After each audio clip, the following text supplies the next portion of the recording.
தூள்பேட்டில் வந்து இப்போ ரீசெண்டாக ஒரு 4 days இருக்குமா ஷூட் போனது.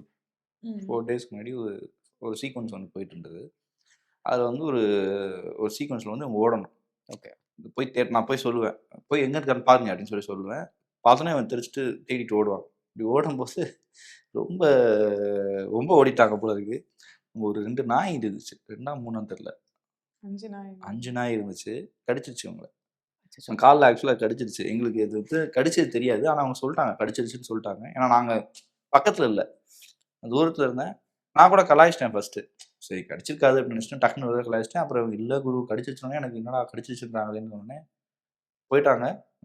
போயிட்டு ஊசி போட்டு ஒரு 1/2 மணி நேரத்தில் மறுபடியும் ஸ்பாட்டுக்கு வந்துட்டேன். அது வந்து நானாக இருந்தால் கூட கொஞ்சம் பயந்துருப்பேன். என்னடா நாய் கடிச்சிருக்கு, ஐயோ ஏதாவது ஆயிரும் அப்படிலாம் கூட யோசிச்சிருக்கலாம். பட் அதெல்லாம் அவங்க யோசிக்கல. வந்தாங்க, ஸ்பாட்டுக்கு வந்தாங்க, அடுத்த சீக்வன்ஸில் நடிக்கிறாங்க. இன்னைக்கு காட்டுறாங்க, நல்லா பல்லு உள்ள வரைக்கும் போயிருக்கு. So good. அதோட ப்ரொமோஷனுக்கு வந்திருக்காங்க இன்னைக்கு. ஸ்டில் எஸ், அதுவும் எவ்வளவோ பண்ணிட்டு இருக்காங்க, இன்னும் நிறையா பண்ணிட்டு இருக்காங்க. மூவி ஷூட்ஸ்க்குலாம் வர போகிறாங்க. So it's a good qualification இல்லையா ஒரு ஆர்டிஸ்ட்டுக்கு. எது இருந்தாலும் பார்த்துக்கலாம் அப்படின்னு.